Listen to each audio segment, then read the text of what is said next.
우라노 마타스는 평범한 소녀였지만 우물사고로 인해 에렌페스트라는 마을에 환생했습니다. 놀랍게도 기차나 트럭이 아니었고 수많은 책들 때문에 그렇게 된 것이었습니다. 깨어난 우라노는 두 가지를 깨닫습니다. 마법이 넘치는 새로운 세계에 와 있고 책이 거의 없다는 사실을요. 열렬한 독서가인 그녀에게는 재앙이나 다름없었습니다. 결연한 마음으로 그녀는 다짐합니다. 책이 없다면 내가 직접 만들겠다고. 하지만 귀족이 지배하는 사회에서 가난한 소녀가 과연 자신의 꿈을 이룰 수 있을까요? 그녀의 여정을 함께 따라가 보겠습니다.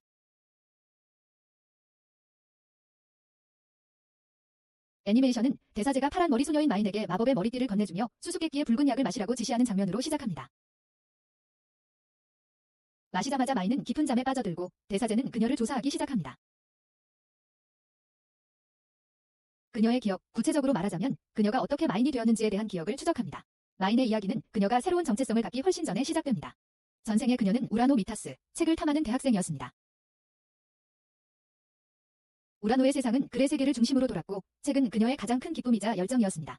여러분에게는 지루하게 들릴지 모르지만 시는 그녀의 삶을 비극적으로 끝맺게 했습니다. 지진으로 그녀는 사랑하는 책 더미에 깔려 죽었습니다. 그녀는 자신의 몸을 그렇게 지루한 일상에 맡긴 대가를 치렀습니다. 마지막 순간 그녀의 유일한 소원은 간단했습니다. 다음 생에는 책에 둘러싸이고 싶어 했습니다. 이야기는 우라노가 미네로 환생하는 장면으로 넘어갑니다. 그녀의 첫 의식은 5살 어린아이의 허약한 몸에서 깨어나는 순간입니다. 그녀는 침대에 누워 위험할 정도로 높은 열에 시달리고 있으며 주변 환경은 그녀에게 낯설기만 합니다. 주위를 둘러보다가 한 여자가 방에 들어와 낯선 언어로 말을 겁니다. 처음에는 우라노는 한마디도 이해하지 못하지만 곧 그녀의 기억이 미네의 기억과 합쳐지기 시작하고 그녀는 이 여자가 자신의 새어머니, 에바라는 것을 깨닫습니다. 에바는 미네에게 저녁까지 침대에 누워서 쉬라고 부드럽게 말합니다. 하지만 미네의 몸에 들어온 우라노는 자신의 호기심을 참을 수 없습니다. 그녀는 책을 읽고 싶어서 안달이 나 있고 이 새로운 세상을 이해하기 위해 책에 대한 사랑에 매달립니다. 정말 괴짜군. 약하고 여린 몸으로 그녀는 집을 찾기 시작한다. 하지만 실망스럽게도 책은 없었다. 소설이 꽂힌 책장도 글 한 조각도 없었다. 다음 사흘은 마인에게 힘든 적응기였다. 그녀는 자신이 전생과는 완전히 다른 세계에 환생했다는 사실을 서서히 받아들였다. 마인의 가족은 수도나 전기 같은 현대적인 편의시설이 없는 작고 더러운 연립주택에 살았다. 신들은 정말로 그녀의 지루한 일상을 벌준다고 약한 여자아이의 몸과 당신과 같은 가난한 부모를 주었다. 낯설지만 마인의 새 가족은 그녀에게 사랑과 보살핌을 쏟았다. 그녀의 부모는 가난했지만 따뜻하고 다정했다. 제 여동생 투리는 특히 친절해서 언젠가 미네가 긴 머리를 묶을 수 있도록 머리핀을 만들어주기도 했습니다. 미네는 열이 내린 후 집 밖 세상에 대한 호기심이 더욱 커졌습니다. 그녀는 어머니와 함께 하층도시 시장에 가고 싶다고 했습니다. 새로운 환경을 탐험하고 무엇보다도 다시 책에 몰두할 수 있는 도서관이나 서점을 찾고 싶어 했습니다. 미네는 북적이는 노점들을 지나갑니다. 어디에도 글자가 없다는 것을 알아챘습니다. 간판도, 책도, 상품 가격을 표시하는 숫자 외에는 아무것도 없었습니다. 미네는 중세품 시장의 현실을 목격하면서 상황이 악화되었습니다. 정육점을 지나가면서 야외에 매달린 날것에 도축된 고기를 보고는 끔찍해했습니다. 특히 살아있는 닭이 바로 눈앞에서 도살되는 것을 보고는 더 이상 참을 수 없었습니다. 결국 그녀는 최약체의 몸을 가지게 되었어요. 가난한 부모의 약한 몸까지. 저도 마찬가지지만 신들은 정말 책을 싫어하는 것 같아요. 충격에 휩싸여 그 자리에서 기절합니다. 정신을 차린 마이는 여전히 책과 비슷한 것을 찾겠다는 결심을 굳힙니다. 어머니가 쇼핑을 마치기를 기다리며 그녀는 현지 상인과 이야기를 나눕니다. 놀랍게도 그녀는 상인의 카운터 뒤에서 놀라운 것을 발견합니다. 유리 케이스 안에 잠긴 책이었죠. 마음이 설렘으로 가득 차 그녀는 책을 읽게 해달라고 간청합니다. 하지만 상인은 이 세 개의 책들은 그녀가 전생에서 알던 대량 생산품과는 다르다고 재빨리 설명합니다. 저런 평민 출신이 저렇게 쉽게 다룰 수 있을 리가 없잖아. 하지만 마이는 이러한 좌절에도 굴하지 않고 더욱더 단호해졌다. 책을 살 수도 빌릴 수도 없자 그녀는 과감한 결정을 내린다. 굳건한 결의가 담긴 눈빛으로 그녀는 선언한다. 책을 살 수 없다면 직접 만들면 되는 거야. 오래 서 있지도 못하는 아이가 저 정도라니 정말 대단하군. 평민으로서 마인의 새로운 삶은 여전히 도전으로 가득했다. 허약한 체력 때문에 늘 힘들었지만 피를 보면 기절하는 것만 빼면 머리는 명석했고 책에 대한 열정은 그녀를 끊임없이 이끌어주었다. 어느 날 마인의 언니인 투리는 숲에서 채집을 마치고 돌아왔다. 그녀는 아보카도를 닮은 머르라는 특이한 과일을 집으로 가져옵니다. 낯선 과일을 본 마인은 호기심을 느끼며 어떻게 활용할 수 있을지 고민합니다. 우라노였던 전생의 경험으로 일상품에 대한 방대한 지식을 가지고 있던 그녀는 머루 과일에 대한 실험을 시작합니다. 몇 번의 시행착오 끝에 과일에서 기름을 추출하는 방법을 알아낸 그녀는 아이디어를 떠올립니다. 마이는 그 기름으로 이 세계에 존재하지 않는 것 같은 수제 샴푸를 만듭니다. 처음으로 샴푸를 사용해본 결과는 놀라웠습니다. 칙칙하고 생기 없던 머릿결이 윤기 있고 향긋해졌습니다. 샴푸 성공은 그녀에게만 알려지지 않았습니다. 마인의 머리 변화에 투리자매와 에바 어머니 모두 놀랍니다. 같은 효과를 보고 싶어서 둘은 재빨리 마인에게 더 만들어달라고 부탁합니다. 얼마 지나지 않아 마인과 투리는 또 다른 임무를 받습니다. 도시 성문에서 군인으로 일하는 아버지 군터에게 점심을 가져다주는 일입니다. 하지만 마인은 재발하는 병으로 여전히 약하고 먼 거리를 걷는 것이 힘듭니다. 하지만 가족을 돕겠다는 마인의 결심은 몸의 한계를 뛰어넘었고 그녀는 투리와 함께 배달을 갑니다. 성문으로 가는 길에 마인은 지치기 시작하지만 다행히도 랄프, 페이, 루츠라는 동네 소년들이 그들을 만납니다. 마인이 힘들어하는 것을 보고 소년들은 도와주겠다고 자청하며 남은 길은 자신들이 업어주겠다고 합니다. 소년들 중 한 명인 랄프는 투리의 예쁜 머리카락을 칭찬하고 이에 마인은 재밌어합니다. 정말 바보 같네. 하지만 다른 소년인 루츠가 마인의 머리카락을 칭찬하자 그녀는 완전히 당황합니다.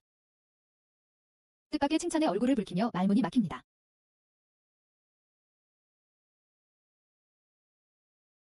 불쌍한 소녀는 전생에서 남성의 시선을 받지 못했던 것 같고 그럴 만도 합니다. 책벌레를 좋아하는 남자는 없죠. 마침내 도시 문에 도착하자 군터는 따뜻하고 다정하게 딸들을 맞이합니다. 딸들의 도움에 감사하며 마인과 지름, 둘 다를 자랑스러워하는 모습이 역력합니다. 이번 방문 중에 군터는 그들과 함께 일하는 동료 군인 오토를 소개합니다. 오토는 다른 마을 사람들과 한 가지 중요한 점에서 다릅니다. 그는 읽고 쓸 수 있어요. 마인에게는 이 발견이 엄청난 일이에요. 오토가 양피지와 먹물을 사용하는 것을 보는 순간 마인은 전생 이후로 본 적 없는 물건들이었죠. 그녀 안에서 즉각적이고 강렬한 흥분이 샘솟았습니다. 그녀는 다시 글을 쓰기 시작할 수 있도록 아버지에게 양피지와 먹물을 사달라고 간청했습니다. 하지만 군터의 대답은 그녀의 희망을 꺾었습니다. 그는 양피지와 먹물의 가격이 엄청나게 비싸서 아주 적은 양을 사는 데에도 한 달치 월급이 다 들어간다고 설명했습니다. 그녀의 실망을 보자 오토는 구세주처럼 나타나 그녀의 기분을 풀어주었습니다. 그는 마인에게 양피지는 줄 수 없지만 다른 것을 줄 수 있다고 말했습니다. 중고돌 슬레이트를요. 종이처럼 화려하거나 편리하지는 않지만 시작은 좋네요. 그는 또한 그녀에게 이 세계의 알파벳을 사용하여 읽고 쓰는 법을 가르쳐주겠다고 약속하는데 이는 마인에게 희망과 기대감을 채워줍니다. 양피지가 아니더라도 석파는 이 새로운 삶에서 그녀의 독서와 글쓰기에 대한 사랑을 되살리는 첫걸음을 나타냅니다. 겨울이 다가오면서 마을은 포크스토킹 축제라는 전통 행사로 추운 계절을 준비합니다. 이것은 서민들이 모여 돼지를 도축하고 겨울 동안 먹을 베이컨과 소시지를 준비하는 시기입니다. 마인에게 있어 이 축제는 이 세계의 냉혹한 현실에 적응하는 과정에서 또 다른 힘든 순간이 됩니다. 그녀가 돼지 도축하는 것을 목격했을 때 피를 보자 시장에서 정육점을 봤을 때처럼 어지럽고 메스꺼워졌습니다.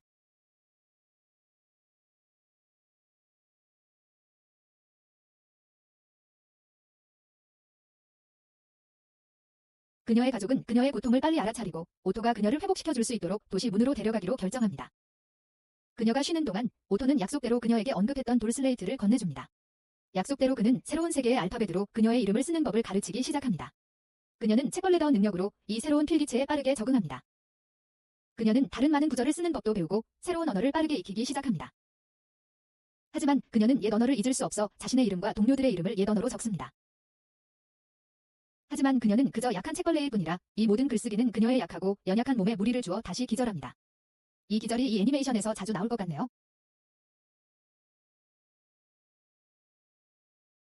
어쨌든 그녀는 집으로 돌아와 휴식을 취할 수 있습니다. 요라노의 기억이 마인에게 되살아난 지 2달이 지났고 그 시간 동안 마인은 새로운 현실에 점차 적응해 갔습니다. 겨울이 시작되면서 에린피스트 마을은 차가운 눈으로 뒤덮였고 마인의 가족과 같은 평민들의 삶은 더 느리고 고립된 리듬으로 바뀌었습니다. 혹독한 겨울 때문에 집을 나서기 어려워져 가족들은 대부분의 시간을 실내에서 보내며 시간을 보내고 다가올 계절을 준비하기 위해 겨울 작업에 집중했습니다. 생산적으로 일하고 책을 만드는 꿈을 계속 이어가고 싶어하는 마인은 가족의 노력에 기여하려고 합니다. 어머니 에바, 아버지 군터, 그리고 언니 테리와 함께 마인은 바느질과 바구니 짜기 같은 다양한 일을 도왔습니다. 이러한 전통적인 겨울 활동은 가족의 생존에 필수적이었고 마인은 이 세상에서 살림을 꾸리는데 얼마나 많은 노력이 필요한지 깨닫기 시작했습니다. 하지만 그녀의 마음은 언제나 그녀의 진정한 목표인 책 만들기에 쏠려 있었습니다. 그 꿈을 향해 어떤 식으로든 진전을 이루고 싶어서 마인은 새로운 아이디어를 실험하기로 결심했습니다. 그녀는 파피루스를 만들기 위해 갈대 섬유를 사용하려고 합니다. 종이와 같은 것을 만드는 첫걸음이 되기를 바라면서 그녀는 테리의 도움을 받아 두 소녀는 함께 갈대를 모으고 가공합니다. 하지만 그 일은 마인이 예상했던 것보다 훨씬 어렵고 시간이 많이 걸리는 것으로 판명됩니다. 최선을 다했지만 작업은 고통스러울 정도로 느리게 진행됩니다. 사흘 동안의 좌절 끝에 마인은 적어도 혹독한 겨울 동안에는 이 방법이 효과가 없다는 것을 깨닫습니다. 마지못해 그녀는 당분간 파피루스 제작을 포기하고 봄에 날씨가 좋아지면 점토판을 만들어 보기로 합니다. 겨울 동안의 일상에서 테리는 추운 계절에 익는 파루스라는 과일을 가져옵니다. 파루스는 달콤하고 과즙이 많은 과육을 가지고 있으며 그 과즙을 채취하는 것은 두 자매에게 반가운 휴식이 됩니다. 둘은 조심스럽게 과즙을 짜낸다. 하지만 과일을 처리하는 과정에서 마인은 놀라운 것을 발견한다. 콩과 같은 질감의 남은 펄프는 보통 가축 사료로 버려진다. 마인은 그것을 낭비라고 생각하며 파루의 부산물을 더 잘 활용할 방법을 즉시 생각하기 시작한다. 마인이 실험할 기회는 동네 두 소년이 추가 사료를 사러 왔을 때 찾아온다. 이 소년들은 마을의 많은 사람들처럼 겨울철 식량이 부족할 때 어려움을 겪는 가정 출신이다. 늘 재치 있는 마인은 파루 펄프를 더 먹을 수 있는 것으로 만들기로 결정한다. 그녀는 펄프에 다른 재료를 섞어 파루 케이크를 만든다. 간단하지만 맛있고 포만감과 영양가까지 갖춘 간식이다. 아이들은 예상치 못한 간식에 기뻐하며 평소 겨울철 음식과는 다른 맛에 얼굴이 환해졌다. 마인의 재치와 기발함에 항상 감탄하는 루츠는 앞으로 도움을 주겠다고 나선다. 그는 언제든지 필요하면 자신을 찾으라고 말한다. 겨울이 길어지면서 마인은 글쓰기 연습을 하는 돌 슬레이트에 쓸 연필이 떨어졌다. 아버지의 동료인 성문의 오토가 슬레이트를 주었던 것을 떠올린 마인은 군터에게 오토를 만나러 갈 수 있는지 묻는다. 하지만 군터는 마인이 오토를 좋아하는 것이 조금 질투스럽다. 딸이 오토를 만나러 성문으로 간다는 생각에 싫어하는 군터는 날씨가 좋아지는 봄까지는 가지 못한다고 단호하게 말한다. 다음 날 트리와 에바가 파루스를 더 수확하러 가자 군터는 마인을 성문까지 데려갈 수밖에 없게 된다. 마인은 열심히 석판을 가지고 와서 알파벳 쓰는 연습을 계속한다. 오토 옆에 앉아서 그녀는 그가 하고 있는 서류 작업에서 이상한 점을 발견한다. 천성적으로 관찰력이 뛰어나고 학습이 빠른 마인은 오토의 회계에서 실수를 발견한다. 그녀는 오류를 지적하고 오토는 놀란다. 그녀의 날카로운 통찰력과 세심함에 감명받은 오토는 기회를 본다. 그는 마인에게 지루하고 시간이 많이 걸리는 서류 작업을 돕겠는지 묻는다. 그녀의 도움에 대한 대가로 그는 석판 연필을 무제한으로 제공하고 새로운 세계의 알파벳 읽고 쓰는 것을 계속 가르쳐주겠다고 약속한다. 마인에게는 거절할 수 없는 제안이다. 지식에 대한 갈증과 독서와 글쓰기에 대한 애정으로 그녀는 기꺼이 돕겠다고 한다. 집으로 돌아온 마인의 창의적인 마음은 여전히 활기 넘친다. 트리의 세례식이 다가오자 마인은 여동생에게 특별한 선물을 만들어주겠다고 결심한다. 세례식은 이 세계에서 중요한 행사이며 마인은 트리의 의상에 의미 있는 방식으로 기여하고 싶어한다.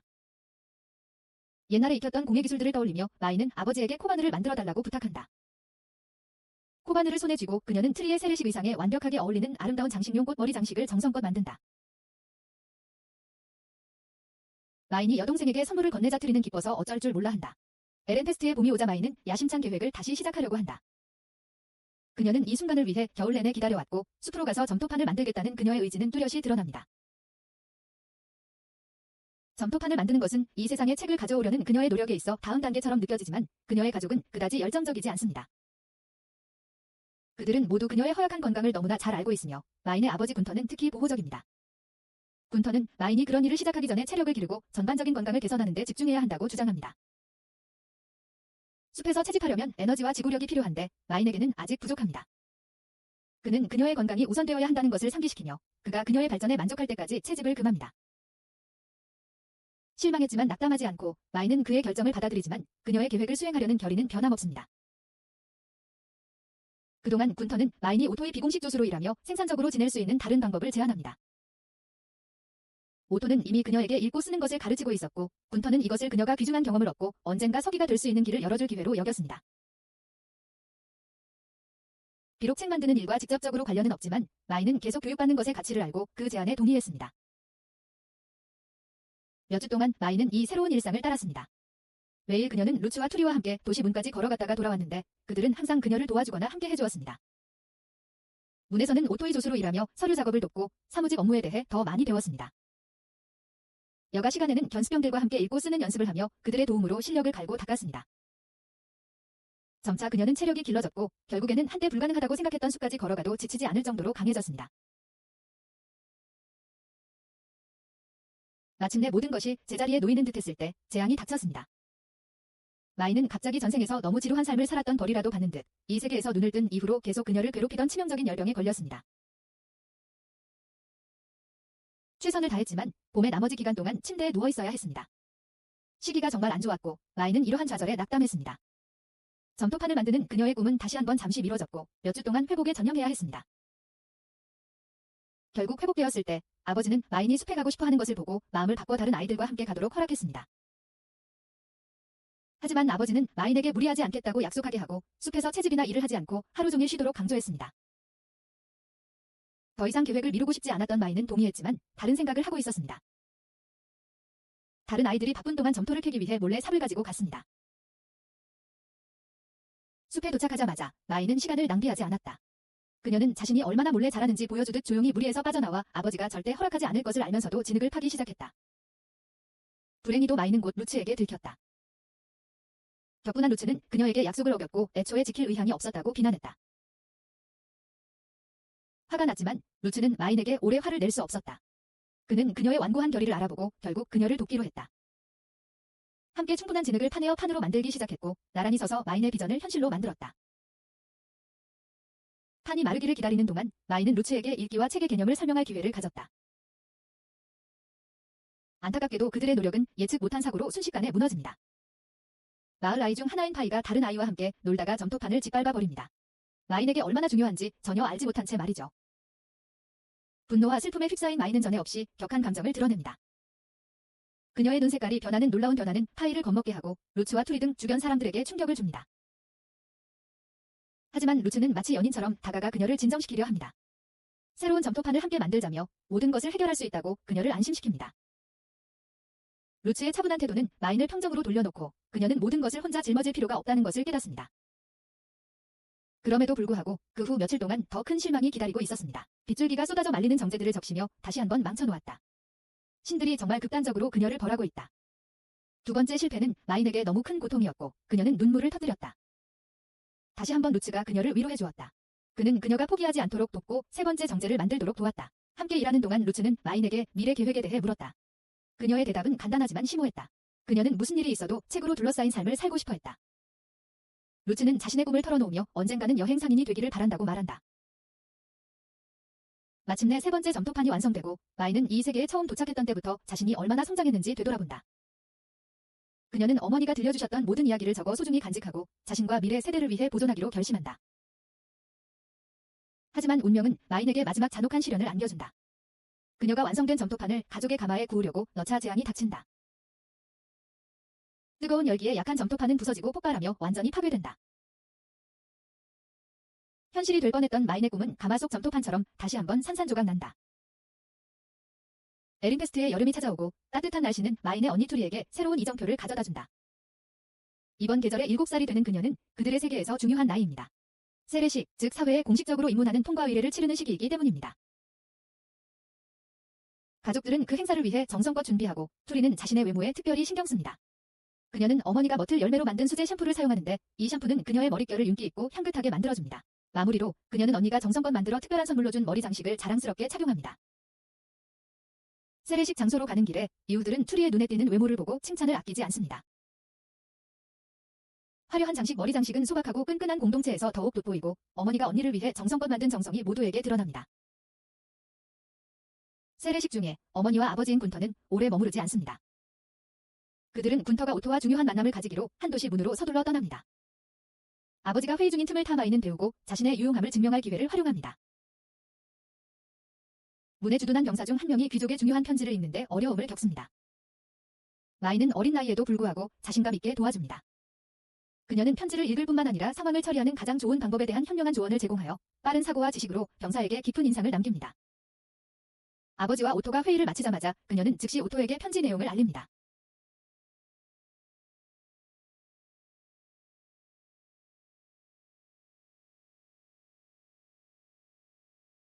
그날 저녁, 가족들이 저녁 식사를 하는 동안 군터는 마인에게 특별한 선물, 작고 날카로운 칼을 건넵니다. 그는 의식적으로 칼을 건네주며 이제 가족의 뗄나무를 구하는 것이 그녀의 임무라고 설명합니다. 항상 재치있고 창의적인 마인은 즉시 칼을 사용할 다른 방법들을 생각하기 시작합니다. 그녀는 장작에만 집중하는 대신 자신의 필요에 맞게 재활용하기로 한다. 그녀는 칼을 이용해 마헨, 레컨이라고 알려진 나무 조각을 만들 계획인데 이것은 그녀가 이전에 만들려고 시도했지만 실패했던 점토판을 대체할 것이다. 책이 거의 없는 세상에서 기록을 남기는데 한 걸음 더 다가가게 되어 그녀는 이 새로운 아이디어에 흥분한다. 늘 지원하는 친구, 아니 친구 이상인 루츠는 곧 일하는 마인을 알아챈다. 그녀의 헌신을 보고 그녀의 꿈이 얼마나 중요한지 알고 있는 루츠는 도와주겠다고 한다. 대신 그는 부탁을 하나 한다.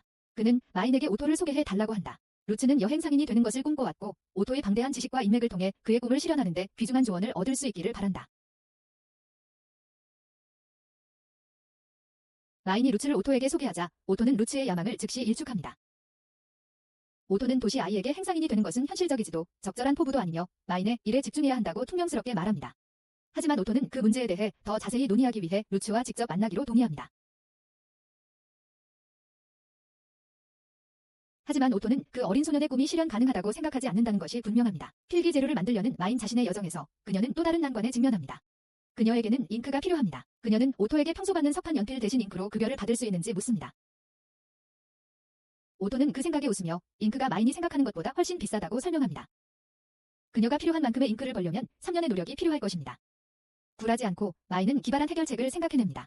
그녀는 진난로의 그을음을 모아진흙과 섞어 임시 크레파스를 만들고 또다시 환경의 제약을 극복하는 방법을 찾습니다.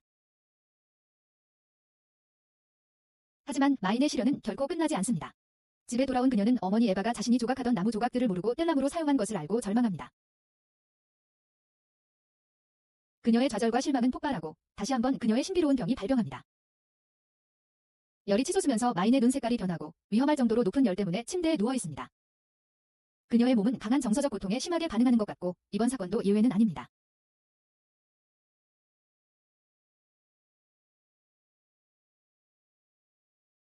마인이 그런 상태에 있는 것을 본 루츠는 격려를 건넵니다. 그는 그녀가 포기하지 못하게 하고 뗄나무로 오인될 가능성이 적은 다른 종류의 나무를 가져다 줍니다. 그의 도움에 대한 열정에 영감을 받은 마인은 다시 결의를 다잡습니다. 하지만 그녀의 어머니가 새 약재의 중요성을 모르고 실수로 그것까지 태워버리는 바람에 또다시 재난이 닥칩니다. 어머니 입장에서는 충분히 그럴 만한 상황이었습니다. 두 번째 실패의 마인은 크게 낙담하고 잠시 동안 완전히 패배감에 휩싸입니다. 병과 실패한 프로젝트에 대한 좌절감이 그녀를 절망의 끝으로 몰아넣습니다.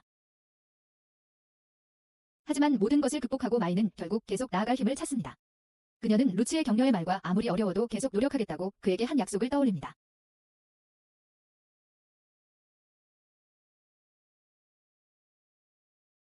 그녀가 인내하기로 결심하자 열이 내리고 자신이 어떤 이상한 병에 걸렸는지 그리고 그것이 왜 자신의 감정과 관련이 있는 것처럼 보이는지 궁금해합니다. 젊은 사랑은 정말로 가장 이상한 곳에서 기적을 만들어냅니다. 회복한 마인은 다시 시문으로 돌아와 오토와의 만남을 재조정합니다. 그녀는 여러 번 실패한 프로젝트에 어떻게 접근해야 할지 조언을 구합니다. 오토는 그의 실용적인 지혜로 때로는 가장 좋은 해결책은 더 경험 많은 사람에게 일을 맡기고 아이디어에 투자할 의향이 있는 투자자를 찾는 것이라고 말합니다. 마인은 루츠를 최대한 지원하기로 결심하고 오토와의 만남을 준비시켜줍니다. 좋은 첫인상의 중요성을 이해한 그녀는 직접 만든 샴푸로 그의 머리를 감겨 윤기 있고 깨끗하게 만들어줍니다. 그녀는 또한 그런 전문적인 자리에서는 외모와 태도가 모든 것을 바꿀 수 있다는 것을 알고 그에게 최고의 옷을 입으라고 조언합니다. 만남의 날이 왔고 마인은 놀랍게도 오토가 혼자 오지 않았다는 것을 알게 됩니다. 그는 내부인 벤노를 데려온다. 날카로운 눈썰미를 가진 성공한 상인이다. 벤노는 마인을 보는 순간 그녀의 매끄럽고 윤기 나는 머리카락과 마인이 직접 만든 심플하지만 아름다운 머리빗을 즉시 알아차린다. 호기심을 느낀 그는 머리빗을 자세히 보고 싶다고 부탁한다. 마인은 허락하지만 벤노가 사용한 샴푸에 대해 더 묻자 마인은 영리하게도 그 제조법은 기밀이라고 대답한다. 엄마가 약한 사업가를 키우지는 않았다. 이야기는 루츠의 여행 상인이 되고 싶다는 꿈으로 이어진다. 오토는 주의 깊게 듣지만 곧 루츠에게 그 꿈을 포기하라고 조언한다. 그는 여행 상인의 삶은 위험하고 불안정하며 특히 도시에서 자란 루츠에게는 더욱 그렇다고 설명한다. 대신 오토는 더 안정적이고 현명한 길, 상인 수습생이 되는 것을 제안합니다. 그 대화를 흥미롭게 지켜보던 벤노가 끼어들어 두 아이에게 상인의 삶을 선택한다면 무엇을 이루고 싶은지 묻습니다. 루츠는 처음에는 확신하지 못했지만 결국 자신에게 더 의미 있는 새로운 목표에 도달합니다. 그는 마인의 모든 아이디어를 현실로 만들고 싶어 합니다. 마인의 꿈을 현실로 만들 수 있다면 두 사람 모두 성공할 수 있다고 믿습니다. 반면 마인은 자신의 야망을 설명합니다. 그녀의 이상적인 세계에서 그녀는 책으로 둘러싸인 사서가 되는 것보다 더 바랄 것이 없습니다. 하지만 책이 부족한 세상에서 그러한 꿈의 어려움을 이해하고 그녀는 식물 섬유를 이용해 종이를 만들고 파는 백업 계획을 가지고 있는데 이는 그녀가 우라노로서의 전생에서 기억하는 것입니다. 그녀는 자신감 있게 다음 세례시까지, 즉 약 1년 안에 식물성 종이 시제품을 만들 수 있다고 말했습니다. 마인의 제안에 흥미를 느낀 벤노는 그녀의 결단력과 혁신적인 아이디어에 잠재력을 봅니다. 그는 그들에게 거래를 제안합니다. 만약 그들이 이 종이에 작동하는 시제품을 만드는 데 성공하면 그는 루츠와 마인 둘 다를 자신의 상점의 견습생으로 받아들이겠다고 합니다. 이 애니메이션에서는 아동 노동이 최고조에 달합니다. 예를 들어 마인과 루츠는 6살밖에 되지 않았습니다. 벤노처럼 성공한 상인 밑에서 수업을 받을 수 있다는 전망은 두 아이 모두에게 흥분되는 일이었고 그들은 미래에 대한 기대와 희망에 가득 차 회의를 떠납니다. 그들이 회의장을 나서려던 바로 그때 마인은 잠시 멈춰서 하고 싶었던 질문을 떠올립니다. 그녀는 오토와 베노에게 달려가 자신이 겪고 있는 것과 같은 갑작스러운 고열을 일으키는 병을 아는지 묻습니다. 두 남자는 불확실한 시선을 주고받지만 결국 그녀의 증상과 일치하는 특정 질병은 알지 못한다고 말합니다. 마인은 답을 얻지 못해 실망하지만 더 이상 묻지는 않습니다. 하지만 속으로 베노는 마인이 포식자라는 드물고 치명적인 병에 걸렸을지도 모른다고 의심하기 시작합니다. 방치하면 심각한 결과를 초래할 수 있는 병입니다. 건강에 대한 걱정에도 아랑곳 않고 마인은 계획의 다음 단계를 시작하여 요라노로서의 삶에서 기억하는 전통적인 일본 종이 제작 기법인 와시 방식으로 종이를 만들기 시작합니다. 필요한 재료와 도구를 구하기 위해 마인은 오토와 거래를 합니다. 샴푸를 몇 개 주는 대신 오토는 종이 제작에 필요한 장비 제작에 필수적인 못을 주기로 동의합니다. 두 사람은 오토의 집으로 향하고 마인은 도시의 부유한 지역에 사는 세련된 그의 아내 코리나를 만납니다. 고급 주택가에 감탄한 마인은 자신의 집보다 훨씬 화려한 환경에 놀랍니다. 그곳에서 코리나는 오토의 머리카락을 매끄럽고 윤기 있게 만든 샴푸에 큰 관심을 보입니다. 그녀는 마법 같은 새로운 제품으로 자신의 머리를 감는 것을 도와달라고 마인에게 부탁합니다. 마인은 기꺼이 도와주고 코리나는 결과에 매우 만족합니다. 머리카락의 고급스러운 광택과 부드러움에 놀란 그녀는 마인의 손길에 대한 만족감을 표현합니다. 함께 시간을 보내는 동안 코리나는 오토의 군인 생활에 대해 마인에게 질문할 기회를 갖습니다.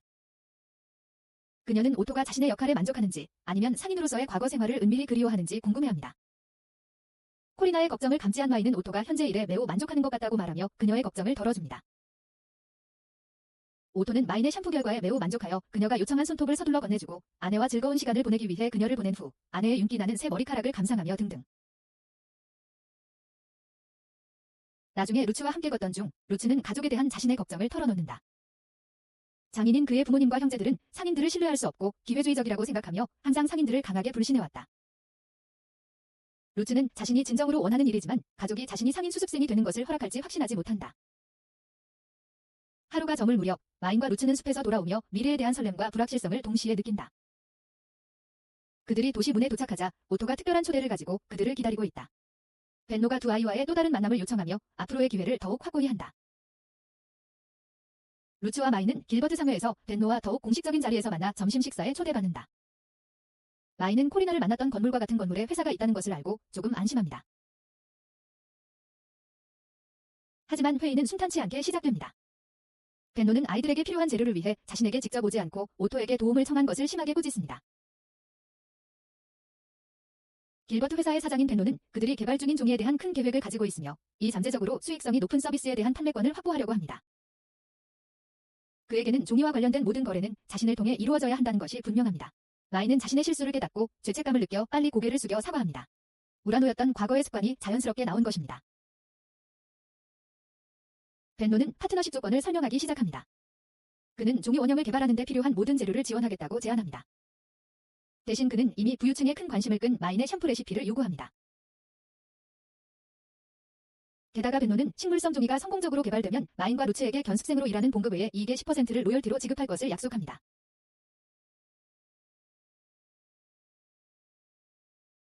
하지만 마인은 현재 조건에 만족하지 않습니다. 루츠와 벤노 둘 다 놀랄 만큼 날카로운 사업 감각을 보이며 그녀는 더 큰 안전을 위해 협상합니다. 마인은 종이의 생산권을 유지하여 종이의 가치가 명확해진 후에도 자신과 루츠가 밀려나거나 해고되지 않도록 합니다. 게다가 그녀는 루츠가 종이의 독점 판매권을 갖도록 하여 그가 유통에서 보장된 역할을 갖도록 합니다. 처음에는 마인의 대담함과 예지력에 놀랐지만 벤노는 결국 동의합니다. 계약을 공식화하기 위해 계약 마법을 사용하여 계약을 체결합니다. 이는 어느 한쪽도 심각한 결과 없이 계약을 파기할 수 없도록 하는 구속력 있는 힘입니다.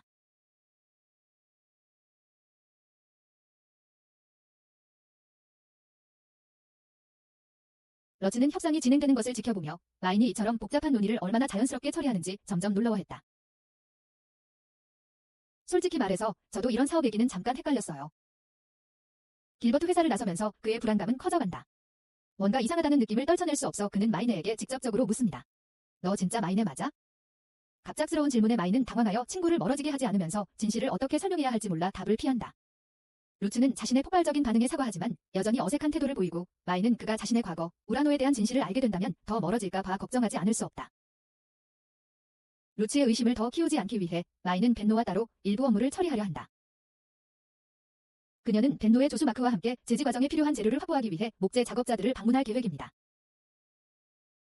하지만 그녀의 허약한 건강이 다시 그녀를 덮치고 목적지에 도착하기도 전에 그녀는 기절합니다. 마인이 깨어나 보니 자신은 길버트 3회의 가게에 다시 와 있었고 사건으로 인해 여전히 몸이 약했습니다. 벤노는 그녀가 무리했다며 격분하여 곧장 집에 돌아가 쉬면서 회복하라고 엄하게 명령합니다.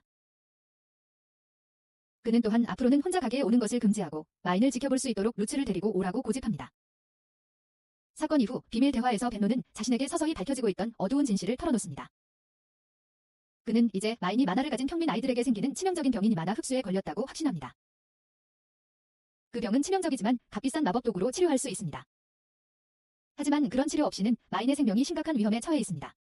마인의 지능과 가능성에 감탄하게 된 벤노는 치료비가 일반 서민이 감당할 수 없는 수준이라는 것을 알기에 그녀의 미래를 깊이 걱정하고 있다. 이 일련의 사건 이후 루츠와 마인이 다시 만났을 때 루츠는 자신을 괴롭히던 것을 고백한다. 그는 사업 협상부터 종이 제작 시도까지 마인이 모든 것을 혼자 해결하는 모습을 보면서 자신이 무력하게 느껴졌다고 말한다. 그는 자신이 도와야 할 역할이라고 생각했지만 마인은 그 없이도 너무 많은 것을 해내는 것처럼 보였다. 필요 없는 존재라는 좌절감은 그들의 동반자 관계에 의문을 품게 하지만 그는 자신이 마인을 미워하지 않는다고 안심시킨다. 하지만 그들 사이에 무언가 변화가 있었고 루츠는 더 이상 그녀를 마인이라고 부르지 않는다. 고조되는 긴장감에도 불구하고 그들은 함께 길버트 동행으로 돌아간다. 벤노는 루츠에게 새로운 역할을 맡긴다. 이제 그의 최우선 과제는 마인을 돌보는 것입니다. 마인의 건강이 여전히 걱정되는 상황에서 벤노는 앞으로 힘든 작업 동안 특히 루츠가 마인을 면밀히 살피도록 명확히 합니다. 종이 원형 제작을 지원하기 위해 벤노는 그들에게 도시 남문 근처에 작은 작업실을 제공하여 자유롭게 실험하고 제작할 공간을 마련해줍니다.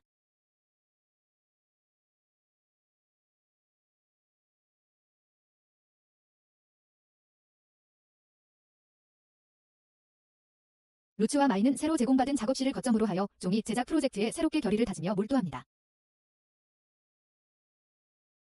그들은 필요한 재료를 모으기 위해 여러 장인, 목재 작업자, 목수들을 방문하며 식물성 종이 생산에 필요한 장비 제작에 필요한 물품에 집중합니다. 다음 한 달 반 동안 그들은 쉬지 않고 준비 작업을 하며 배우고 마인의 아이디어를 실현하는 최선의 방법을 찾아냅니다. 재료를 모은 후 두 사람은 숲으로 가서 나무를 베고 실제 종이 제작 과정을 시작합니다. 루츠가 부지런히 뗄나무를 모으는 동안 마인은 근처에서 삔나무를 모읍니다. 작업 중 그녀는 모르고 과일을 집어들었는데 그 즉시 빠르게 자라는 요정 식물인 트롬으로 변하기 시작했습니다. 트롬은 토양의 영양분을 빠르게 흡수하며 방치하면 위험한 존재가 됩니다. 갑작스러운 식물의 성장에 놀란 마인은 도움을 요청하며 소리쳤습니다. 루츠가 달려와 다른 아이들을 불렀고 아이들은 트롬이 더 커지기 전에 함께 베어냈습니다. 트롬을 처리한 후 루츠는 마인에게 기사단이 보통 대규모 트롬 발생을 처리하기 위해 소환되어야 한다고 설명했습니다. 트롬은 폭발적으로 자라며 땅의 생명력을 빼앗기 때문입니다. 식물의 빠른 성장에 영감을 받은 마인은 잘라낸 트롬으로 종이를 만들어보자고 제안했습니다. 가삭튼 것이라 부드러워서 작업하기에 좋을 것이라고 생각했습니다. 기쁘게도 그녀의 생각은 성공적이었고 트롬 펄프는 종이 제작에 매우 효과적이었습니다. 성공에도 불구하고 루츠의 태도가 이상했습니다. 그는 성실하게 종이 만드는 것을 도왔지만 그의 행동에는 거리가 느껴졌고 평소의 따뜻함이 줄어든 것 같았습니다. 마인은 루츠가 자신을 점점 의심하고 있다는 것을 눈치챕니다. 특히 젓가락 사용이나 종이 만드는 기술처럼 평생 알고 지낸 마인과는 전혀 어울리지 않는 능숙한 기술들을 가지고 있다는 점을 의심하는 것입니다. 소녀는 마침내 머리를 써서 일을 처리하기 시작합니다. 아직 마인에게 묻지는 않았지만 루츠는 심각한 내적 갈등을 겪고 있는 것이 분명합니다. 첫 번째 종이를 만들고 난 후 루츠는 오랫동안 미뤄왔던 대화를 드디어 하자고 합니다. 조용한 결의를 담아 그는 마인에게 직접 묻습니다. 당신은 도대체 누구입니까? 더 이상 그에게 거짓말을 할 수 없었던 마인은 진실을 고백합니다. 자신은 원래의 마인이 아니라고. 다른 누군가가 그녀의 몸을 차지했다고. 루츠의 반응은 즉각적이고 본능적입니다. 충격과 상처를 받은 그는 그녀에게 진짜 마인, 그가 함께 자라 친구로 여겼던 소녀를 돌려줄 것을 요구한다. 마인은 상황을 받아들이고 자신의 몸을 돌려주는 것에는 상관없다고 말하지만 원래 마인은 이미 죽었다고 확신한다. 이러한 폭로는 루츠를 더욱 화나게 만들고 그는 좌절감에 그녀에게 화를 낸다. 궁지에 몰린 마인은 화를 내며 그렇게 병약하고 허약한 소녀의 몸을 훔치고 싶지 않았다고 말한다. 그녀는 자신의 상황에 대한 불만을 표하며 이 세상에서의 그녀의 삶이 그의 깨달은 만큼이나 힘들었음을 분명히 한다. 나는 그녀에게 공감한다. 신들은 정말로 그녀에게 잔혹했다. 하지만 한편으로는 그녀가 전생에 그 모든 독서로 자신의 몸을 혹사했던 것이다. 진실에 충격을 받은 루츠는 그녀에게 마인의 몸에 얼마나 오래 있었는지 묻는다. 그가 그들 공유했던 모든 기억들, 우정, 모험, 종이 만드는 여정이 이 버전의 마인과 함께했다는 것을 알게 되자 마음이 누그러지기 시작합니다. 천천히 그는 몸은 원래의 마인이 아니더라도 자신이 오랫동안 함께해온 친밀한 사람은 여전히 똑같다는 사실을 받아들이게 됩니다. 결국 루츠는 그녀를 용서합니다. 그는 자신이 믿고 소중히 여기는 친구를 잃고 싶지 않다는 것을 깨달았기 때문입니다. 그는 과거에 관계없이 그녀 있는 그대로를 받아들입니다. 그들의 유대감이 회복되자 두 사람은 완성된 종이 시제품을 벤노에게 가져가 테스트합니다. 벤노는 결과를 꼼꼼히 검토하고 1년의 테스트를 거친 후 매우 감명을 받습니다. 식물성 종이의 품질은 그의 예상보다 훨씬 뛰어났고 그는 생산을 서두르고 싶어합니다. 그들의 종이 성공은 루츠와 마인 모두에게 새로운 장의 시작을 알립니다. 그들은 불가능한 꿈처럼 보였던 세상에서 책을 현실로 만들겠다는 공동의 목표에 더욱 가까워집니다. 벤노는 마인과 루츠가 가져온 종이 모형의 질에 깊은 인상을 받고 즉시 그들의 노고에 대한 보상을 한다. 두 아이는 노력에 대한 보상을 받고 기뻐한다. 종이가 귀하고 값진 물건인 세상에서 마인은 자신의 아이디어를 현실로 만들기 위해 끊임없이 노력해왔기에 이는 그녀에게 중요한 이정표가 된다. 하지만 성과를 축하하는 와중에도 마인은 누나 투리의 세례식을 위해 만든 꽃머리 장식을 벤노에게 보여준다. 정교한 디자인의 벤노의 눈길이 멈추고 그의 사업 감각이 발동하며 이 6살배기 아이들을 어떻게 더 활용할지 생각하기 시작한다. 그는 그렇게 정교하게 만들어진 물건의 잠재적 가치를 알아차리고 마인과 루츠에게 상인 길드에 함께 가자고 제안한다. 거기서 그는 공식적으로 세례를 받기 전에도 사업을 할 수 있도록 임시 길드 카드를 등록할 수 있다고 말한다. 임시 길드 카드를 소지한다는 생각에 두 아이, 특히 마인은 책으로 둘러싸인 삶을 사는 자신의 장기적인 목표를 향한 또 다른 발걸음이라 여기며 들뜬다. 하지만 상인 길드에 도착해 길드장과의 면담을 기다리던 중 마인의 눈길을 사로잡은 것은 전혀 다른 것이었습니다. 두루마리와 서류로 가득 찬 파일 캐비닛이었습니다. 그 광경에 눈이 번쩍 뜨인 마인은 흥미롭게 내용을 살펴보기 시작했습니다. 전생에 책을 사랑하는 학자였던 그녀에게 이 새로운 세계의 기록물들은 언제나 매혹적인 존재였습니다. 그녀는 에린페스트 도시 지도를 발견했고 그것은 그녀에게 엄청난 관심거리였습니다. 마인의 호기심을 눈치챈 벤노는 다가가 지도에 대한 간략한 설명을 해주며 에린페스트와 그 주변 지역의 구조에 대해 더 자세히 설명했습니다. 길드장을 만나러 들어가라는 부름을 받으며 대화는 중단되었습니다. 처음에 길드장은 아직 세례를 받지 않은 두 아이에게 임시 길드 카드를 발급하는 것에 대해 회의적이었습니다. 그는 그들을 위해 규칙을 굽힐 이유를 찾지 못했습니다. 하지만 기민한 벤노는 마인이 만든 꽃 장식을 내밀기로 합니다. 길드장의 반응은 즉각적이고 예상 밖이었습니다. 그는 그 장식에 매료되었는데 아름다움 때문만이 아니라 바로 그 디자인의 제작자를 찾고 있었기 때문입니다. 알고 보니 길드장은 소녀 프레이다의 세례식을 위한 특별한 머리 장식을 만들 사람을 찾고 있었습니다. 장인 정신과 우연의 일치에 감탄한 그는 마인과 루츠에게 임시 길드 카드를 발급해주기로 합니다. 아이들에게는 엄청난 승리였습니다. 더 자유롭게 장사를 할 수 있게 된 것뿐만 아니라 프레이다의 세례식 장신구라는 첫 대형 의뢰를 따냈기 때문입니다. 마예는 자신의 성공을 자랑스러워하며 들뜬 마음으로 집으로 돌아옵니다. 가족들은 그 소식을 듣고 기뻐하며 그녀의 노력과 결단력을 칭찬했습니다. 마예의 부모님인 에바와 분터는 딸의 허약한 건강과 이 세상에서 깨어난 이후 겪은 어려움을 고려할 때 딸의 업적에 특히 자랑스러워합니다. 타리는 또한 기뻐하며 여동생의 꽃머리 장식이 그렇게 높은 칭찬을 받았다는 것을 알고 특별한 기분을 느낍니다. 이 순간은 가족에게 자랑스럽고 기쁜 순간입니다. 하지만 모두가 지지하는 것은 아닙니다. 루츠는 그들의 성공을 기뻐하지만 집으로 돌아와 보니 그의 가족은 여전히 그가 상인이 되기로 한 결정에 화가 나 있습니다. 대대로 장인이었던 그의 부모님은 루츠가 자신들과는 전혀 다른 길을 선택한 것을 받아들이기 어려워합니다. 이러한 가족 간의 갈등은 루츠에게 큰 짐이 되지만 그는 자신의 꿈을 이루고 마옌과 그의 꿈을 지지하기로 결심합니다. 며칠 후 루츠와 마옌은 장식품에 대해 프레이다를 만났습니다. 마옌과 또래 우아하고 부유한 프레이다는 자신이 세례식 때 입었던 옷을 보여주며 장식의 색상과 재료를 고르도록 한다. 의논 끝에 프레이다의 의상과 어울리는 색상을 정하고 마이애는 장식에 사용할 실을 고른다. 프레이다는 머리를 2개의 포니테일로 묶고 있었기에 마이애는 하나 대신 2개의 머리 장식이 필요하다고 지적한다. 언제나 사업 감각이 뛰어난 프레이다는 2개 모두 값을 지불하겠다고 하지만 마이애는 필요한 실 대신 2번째 장식을 무료로 주겠다고 한다. 루츠는 현실적인 해결책을 제안한다. 2번째 머리 장식을 반값에 프레이다에게 주기로 한다. 프레이다는 이 제안에 동의하고 오트머 회사에서 일하자는 제안을 하지만 마이애는 자신의 목표와 포부를 고수하며 정중하지만 단호하게 거절한다. 약 한 달간의 부지런한 작업 끝에 머리 장식이 완성된다. 마이애는 완성된 제품을 프레이다에게 전달하고 프레이다는 매우 기뻐한다. 대화 중 프레이다는 마이애이 허약하고 약해 보이는 것을 눈치채고 그녀가 탐식증에 걸렸는지 직접 묻는다.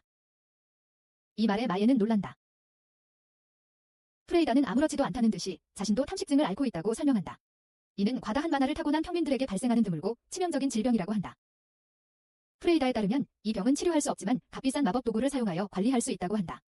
하지만 그런 도구는 부유한 자들만이 살 수 있다. 마이애는 자신의 상태가 처음 생각했던 것보다 더 심각할 수 있다는 것을 깨닫고 깊은 생각에 잠긴다.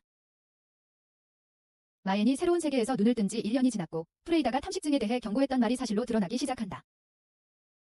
마이애의 열은 더욱 심해지고 더 자주, 더 오래 지속된다.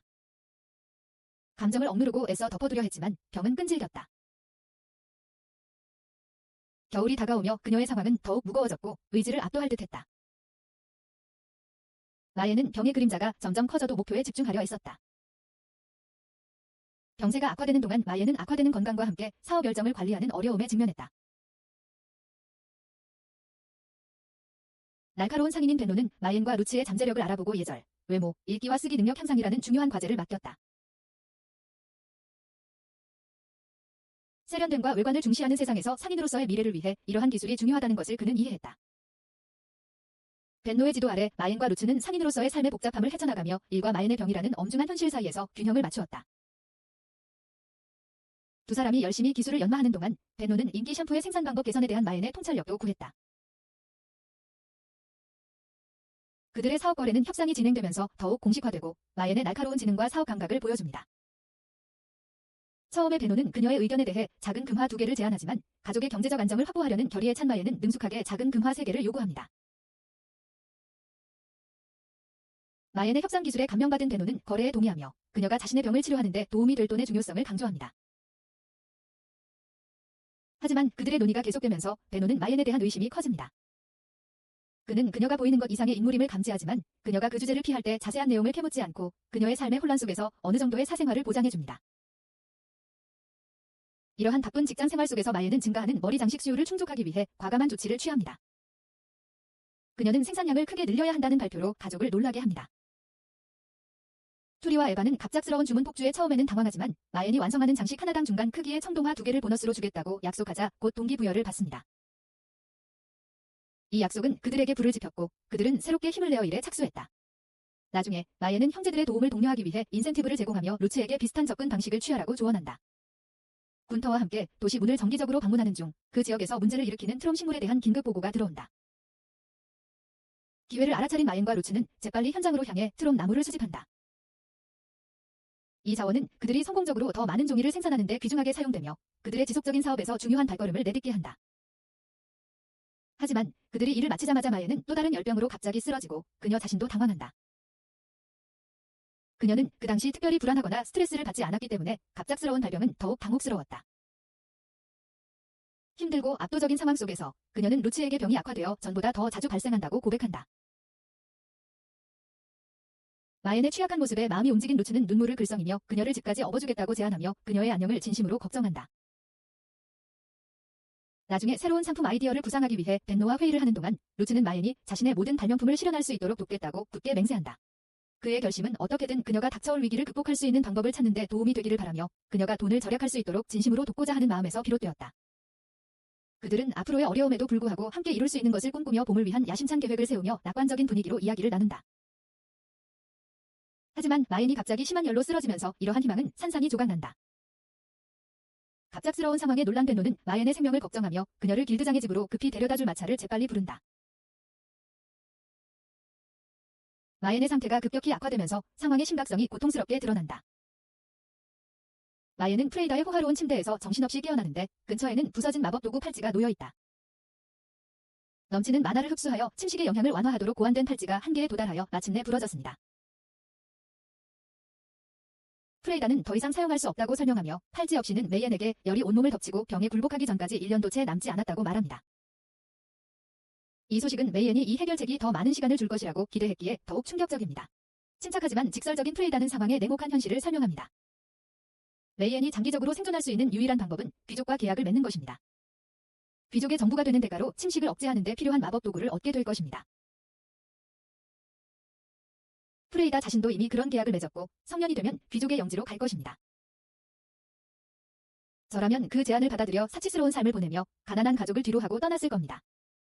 이런 계약은 안전과 장수를 약속하지만 가족과 메이엔이 소중히 여기는 평민의 삶을 뒤로해야 하는 대가를 치러야 합니다. 프레이다는 메이엔에게 그런 계약 없이는 운명이 결정되어 있으며 가족과 함께 있겠다면 곧 죽을 것이라고 경고합니다. 암울한 상황에도 메이엔은 빠르게 결정을 내립니다. 자신의 병을 억제하는 마법 도구에 대해 프레이다의 가족에게 빚을 지기보다는 그녀는 전액을 지불하겠다고 주장합니다.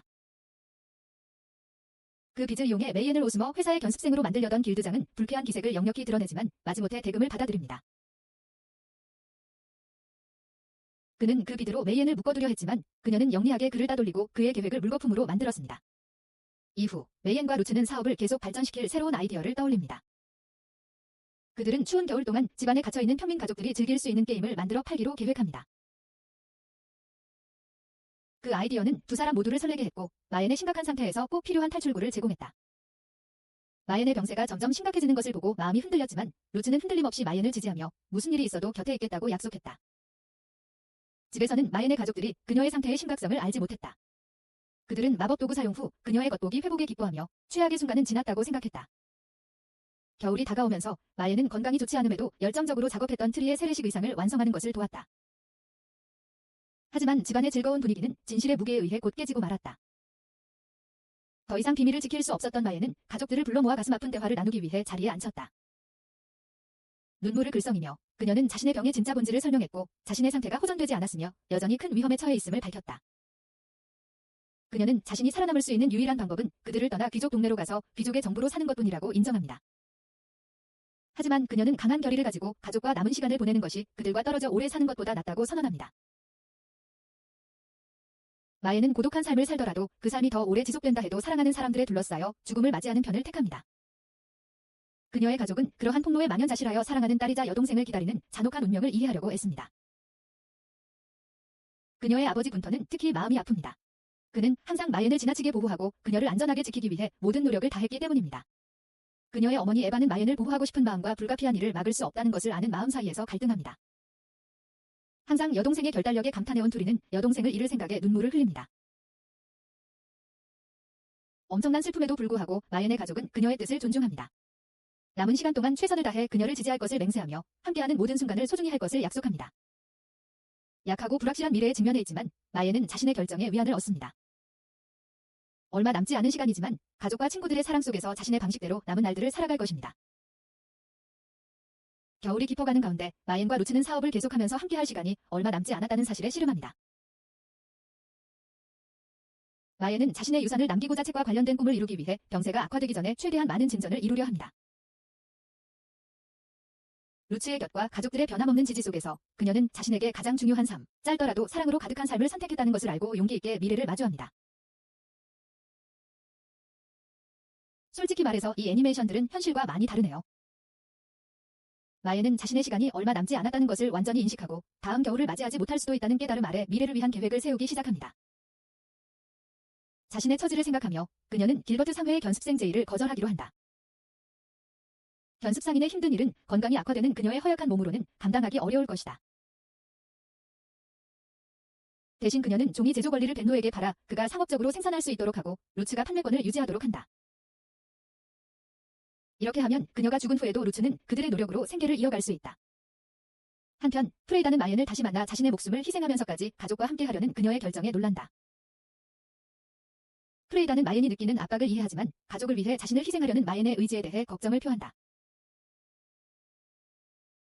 그럼에도 불구하고 그녀는 마엔의 재능과 가족에게 최대한 많은 경제적 지원을 남기려는 의지를 인정하며 마엔의 디저트 레시피 몇 가지를 사서 제값을 치른다. 마엔이 동전 하나하나를 아끼려는 결의는 그녀가 자신이 없더라도 가족에게 어느 정도의 안정을 제공하고 싶어하는 강한 가족애를 반영한다. 여름이 다가오면서 7살이 된 마엔과 루츠는 세례식을 손꼽아 기다립니다. 세례식 날, 마엔은 티리의 옷을 자신에게 맞게 고쳐 입었습니다. 옷은 마엔에게 아름답게 어울리고 편안하게 움직일 수 있게 해주었습니다. 그녀는 또한 직접 디자인한 아름다운 새로운 꽃머리 장식을 만들었습니다. 세례식 준비는 그녀에게 설렘으로 가득 차 있었고 이웃들에게 외모에 대한 칭찬을 듣자 기쁨에 휩싸였습니다. 이날의 중요성을 알고 있던 데노는 마엔과 루츠를 응원하기 위해 세례식에 참석하여 그들의 성장을 자랑스러워했습니다. 교회에 도착하자 마엔은 큰 장식이 화려한 성경책을 읽고 있는 대사제를 보고 기대감이 최고조에 달했습니다. 그녀는 대사제의 기도 자세가 전생 일본에서 기억하는 포즈와 놀랍도록 닮았다는 것을 보고 웃음이 터져나왔습니다.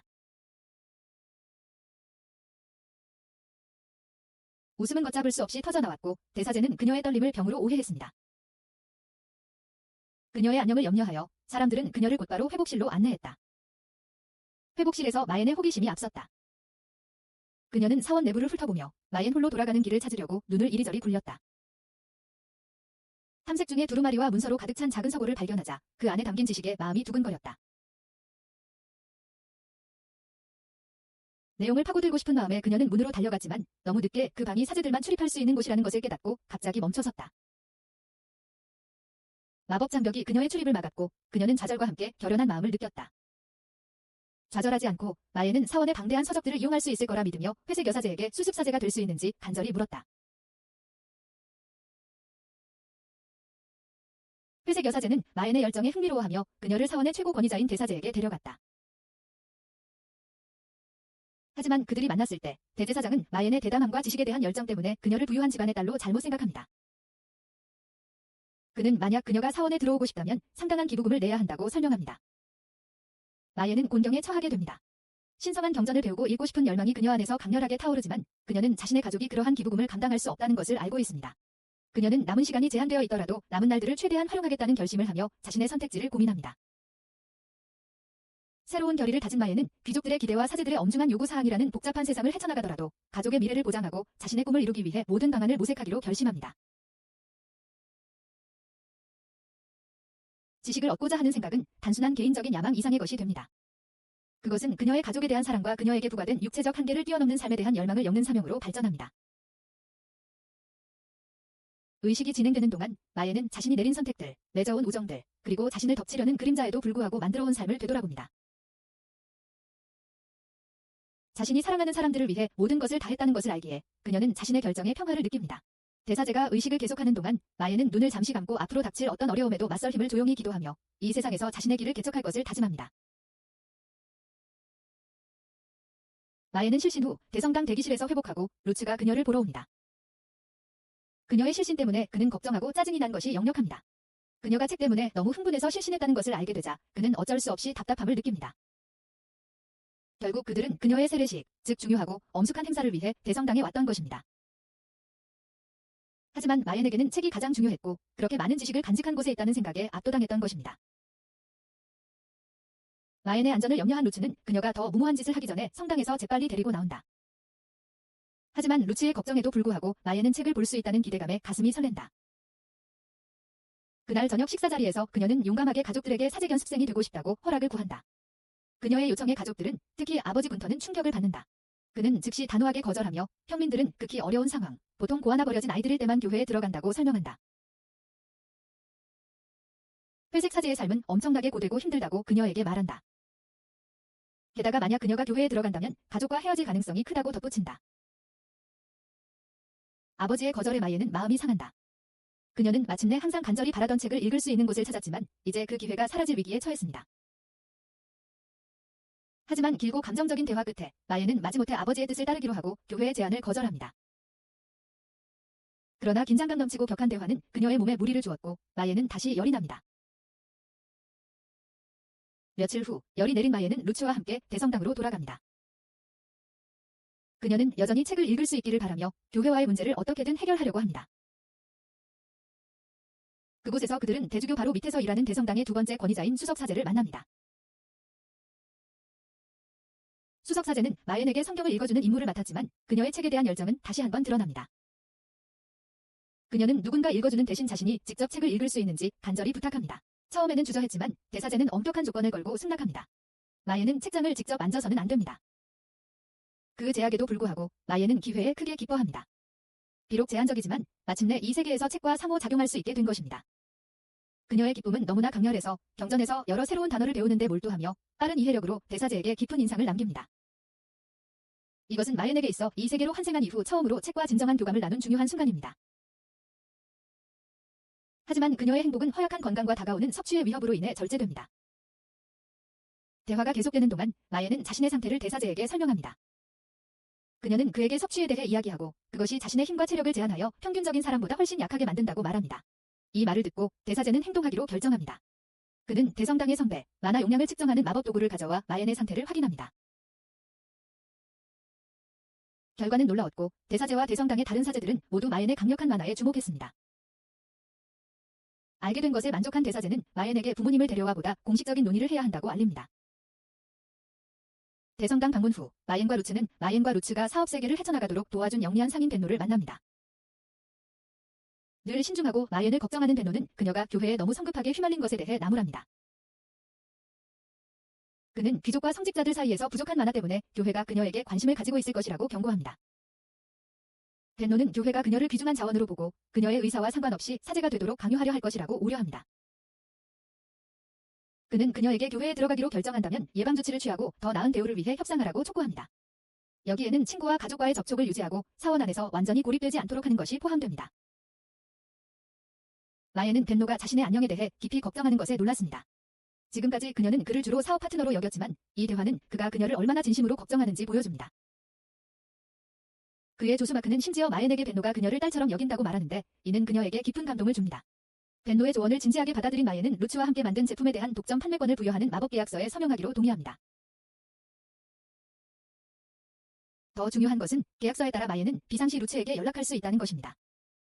그녀는 처음에는 루츠가 위험에 처할까 봐 망설였지만 언제나 충성스럽고 용감한 루츠는 위험을 감수할 준비가 되었다고 말합니다.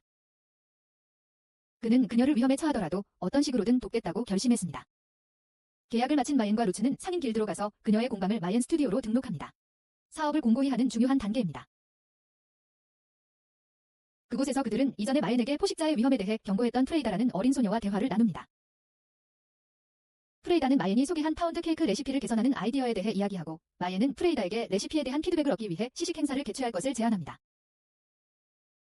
바쁜 하루를 마치고 마옌과 루츠가 함께 집으로 걸어가는 동안 그들의 이전 약속에 대한 이야기가 나옵니다. 마옌의 삶의 방향에 여전히 슬픔을 느끼는 루츠는 그녀가 함께 책을 만들고 팔자는 원래 약속을 지키지 못하는 것에 대해 상처받았다고 말합니다. 책을 만드는 것은 항상 그들의 공유된 꿈이었지만 마옌이 교회에 들어가기로 한 결정은 그들을 다른 방향으로 이끌고 있는 것처럼 보입니다. 하지만 마옌은 미소를 지으며 그에게 안심시켜줍니다. 그녀가 수녀 연습생이 된 후에도 여전히 함께 일할 방법을 찾을 것이라고 약속합니다. 루츠는 그녀의 말에 안심하고 미소로 화답하며 두 사람의 깊은 우정과 서로에 대한 신뢰를 다시 한번 보여준다. 마예는 가족들을 거실에 모아 사원 초대 소식을 전하려 하며 가슴이 격렬하게 뛰었다. 그녀는 받은 편지에 이틀 안에 성당으로 오라는 내용이 적혀 있으며 적절한 조건 하에 사원에 들어가면 교회에 만화를 제공하여 자신의 병을 치료할 수 있을지도 모른다고 설명한다. 군터는 경청하며 그 계획이 그녀의 생존을 보장할 수 있다는 것을 인정하지만 그의 목소리에는 걱정이 깔려있다. 반면 투리는 귀족들과 협상하는 위험에 대해 눈에 띄게 걱정하며 마옌이 빼앗길 수도 있다고 우려한다. 마예는 여동생을 안심시키려 애쓰며 두려움을 달래주고 에바는 콰이엇에게 자랑스러움과 불안감이 섞인 표정으로 말한다. 가족들은 밤늦도록 위험과 이점을 논하며 가능한 결과들을 저울질한다.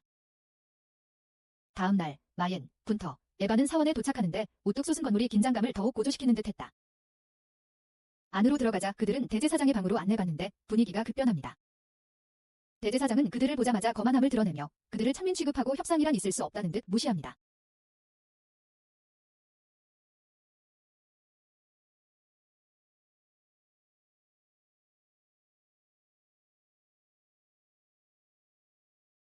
그의 오만한 태도는 숨막힐 정도이고 메이엔을 강제로 데려가라고 요구하자 빈터가 나서서 굴하지 않습니다.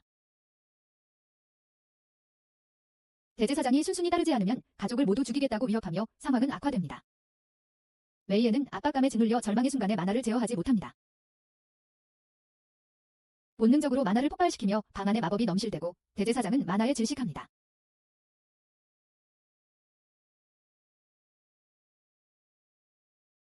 그녀의 가족이 공포에 질려 지켜보는 가운데 대제사장이 숨쉬기 위해 고군분투하는 모습의 충격이 방 안에 퍼집니다. 차가운 표정으로 그녀는 말합니다. 말하고 싶다면 만화로 말해봅시다. 상황이 완전히 걷잡을 수 없이 돌아가려는 순간 대사제가 개입하여 마옌을 진정시키고 평화를 호소하며 상황을 가라앉힙니다.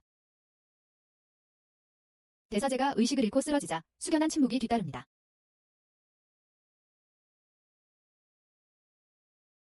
일시적인 위험이 지나가자 대사제는 마옌과 그녀의 가족과 함께 앉아 그들이 받았던 부당한 대우에 대해 사과합니다. 그는 공손한 태도로 마옌에게 그녀의 조건을 존중하는 제안을 합니다. 사원에 합류할 것을 요청하지만 그녀의 의사를 존중합니다. 그는 그녀의 만화의 가치를 인정하고 더 공정한 합의를 제시합니다. 마옌은 안도감을 느끼며 그의 제안에 동의합니다. 자신의 운명에 대한 어느 정도의 통제력을 얻을 수 있다는 것을 이해합니다. 회의 후 그들이 사원을 나설 때 분위기는 훨씬 가벼워집니다. 마옌은 가족의 걱정이 해결되었다는 것을 알고 어깨에서 무거운 짐이 내려간 것을 느낍니다. 집에 도착하자 투리와 루츠가 걱정 가득한 얼굴로 밖에서 기다리고 있다. 루츠는 마옌의 안전이 무엇보다 중요하다며 안심시킨다. 해가 지며 동네를 따뜻하게 물들이는 저녁 노을 아래 마옌은 투리에게 달려가 꼭 껴안고 사랑하는 사람들 곁에 집에 돌아온 것에 감사한다. 그리고 이렇게 책을 좋아하는 이 애니메이션의 첫 번째 시즌이 끝이 납니다. 평화로운 애니메이션의 전형적인 옛날 클리셔가 강하게 드러나는데 책에 대한 집착이라는 반전이 있습니다. 각자의 취향이겠죠? 오늘은 여기까지입니다. 좋아요와 구독 부탁드립니다. 다음 시즌도 제가 해주길 원하시면 아래에 알려주시고 다른 애니메이션 요약에 대한 제안을 댓글로 남겨주세요. 저 갑니다.